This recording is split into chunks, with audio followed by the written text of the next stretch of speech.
여러분 안녕하십니까? 오늘은 4월 25일 월요일 믿음의 걸음을 취하십시오. 히브리서 11장 6절 말씀 보겠습니다. 믿음이 없이는 하나님을 기쁘시게 하지 못하나니 하나님께 나아가는 자는 반드시 그가 계신 것과 또한 그가 자기를 찾는 자들에게 상 주시는 이심을 믿어야 할지니라. 하나님의 모든 자녀들에게는 믿음이 있습니다. 성경은 하나님께서 모든 사람에게 동일한 분량의 믿음을 주셨다고 말씀합니다. 로마서 12장 3절입니다. 그러나 종종 사람들이 자신의 믿음을 담대하게 행동하지 못합니다. 예를 들어 교회 집회가 이루어지는 동안 예언의 말씀을 받는 사람이 있을 수 있지만 너무 긴장한 나머지 앞으로 나아가서 그 말씀을 선포할 만한 담대함을 불러일으키지 못합니다. 그가 이렇게 생각할 수도 있습니다. 난 한 번도 예언한 적이 없었는데 어떻게 이 많은 사람들 앞에서 서서 예언할 수 있을까? 그런 생각이 그 사람의 마음에 들어오면 그의 믿음은 흩어져 버리고 그 시간에 대한 하나님의 계획을 성취하지 못한 채 기회는 사라져 버립니다. 반면 성령으로 충만한 사람은 말씀을 선포하려고 일어서기 전에 전체 메시지를 받으려고 기다리지도 않습니다. 성령님으로부터 한 문장을 듣자마자 그는 믿음으로 그것을 말하기 시작합니다. 그렇게 시작하면 그가 전체 메시지를 받을 때까지 성령님께서는 그를 계속해서 이끌어 가십니다. 성령 안에서 걷는 것은 믿음으로 걷는 것입니다. 믿음은 수동적인 것이 아니라 적극적입니다. 믿음은 하나님의 말씀에 대한 인간의 영의 반응, 응답입니다. 그러므로 항상 당신의 믿음을 담대하게 행동하십시오. 하나님의 말씀이 당신에게 오면 그 말씀 위에서 행동하십시오. 믿음의 걸음을 취하십시오. 주님께서 아브라함에게 말씀하신 것을 상상해 보십시오. 너는 너희 고향과 친척과 아버지 집을 떠나 내가 네게 보여줄 땅으로 가라. 창세기 12장 1절. 성경은 우리에게 아브라함이 갈 바를 알지 못했지만 순종했다고 말씀합니다.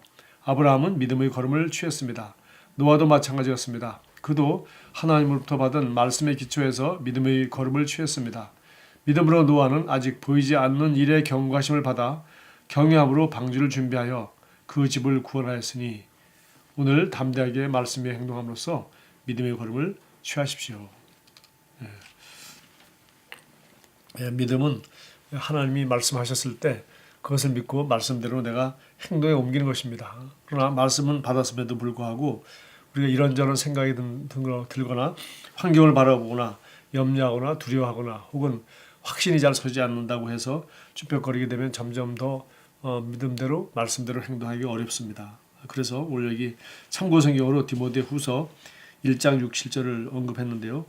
그러므로 내가 나의 안수함으로 내 속에 있는 하나님의 은사를 다시 불릴듯 하게 하기 위하여 너로 생각하게 하노니, 그러니까 디모데가 안수받을 때 이미 그런 충분한 능력이 있다고 인정해서 안수를 해준 거죠.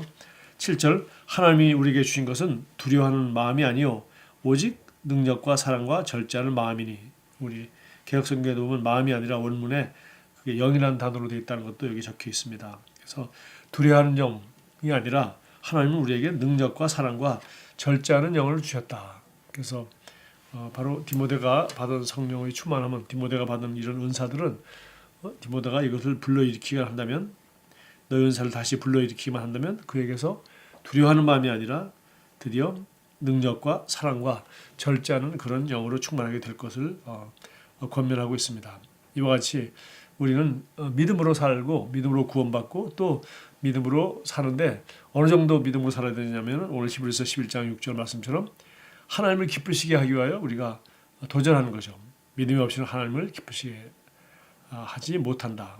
하나님께 나아간 자는 반드시 그가 계신 것과 하나님이 계시기 때문에 그분이 신실하심과 그분이 말씀의 신실하심을 믿고 자기를 찾는 자들에게, 그 믿음으로 사는 사람들에게 믿음으로 도전하고 하나님 말씀을 받아들이고 그 말씀대로 행하면서 나가는, 그렇게 자기를 찾는 자들에게는 반드시 상 주시는 이심을, 반드시 상 준다는 뭐 1등, 2등, 3등 그런 것이 아니라 보상해 준다는 그런 의미입니다. 그래서 믿음으로 했을 때 반드시 하나님이 보상이 있다.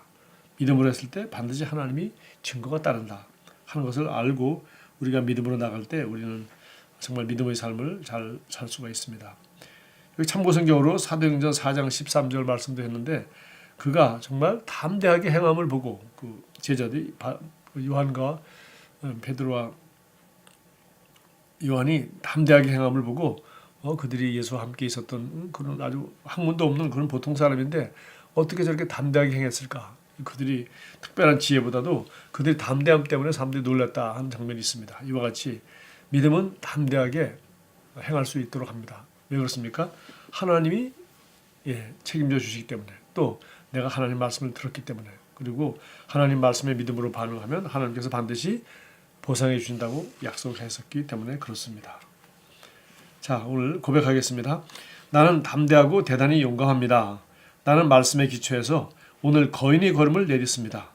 말씀에 대한 믿음으로 나는 볼 수 없는 것을 보고 불가능한 일을 행합니다. 대단하죠? 내 안에 있는 말씀이 추진력이 있기 때문입니다. 나는 내 안에 역사하시는 하나님의 성령의 능력을 힘입어 들어가고 나갈 때마다 승리합니다. 할렐루야. 다시 한번 우리가 담대하고 용감하게 말씀에 기초해서 거인의 걸음. 그래서 우리는 볼 수 없는 것을 보고 영어 세계에서 미리 보고, 그리고 불가능하다고 하는 것을 우리가 할 수 있는 그러한 하나님을 믿기 때문에, 그러한 하나님이 계시기 때문에, 문제는 그런 하나님이 계시고 하나님은 그런 하나님의 약속의 말씀에 반응하는 사람에게 반드시 보상해 주신다는 것을 우리가 믿게 될 때 우리는 정말 자이언트, 거인의 걸음을 걸 수 있습니다. 우리는 불가능한 것을 행할 수 있습니다. 그리고 볼 수 없는 것을, 사람들을 꿈도 꾸지 못하는 것을 우리는 꿈꾸고 실제로 그 꿈을 이뤄나갈 수가 있습니다. 여러분 모두 그런 꿈을 꾸고 그런 불가능에 도전하는 그런 하루가 되기 바랍니다. 감사합니다.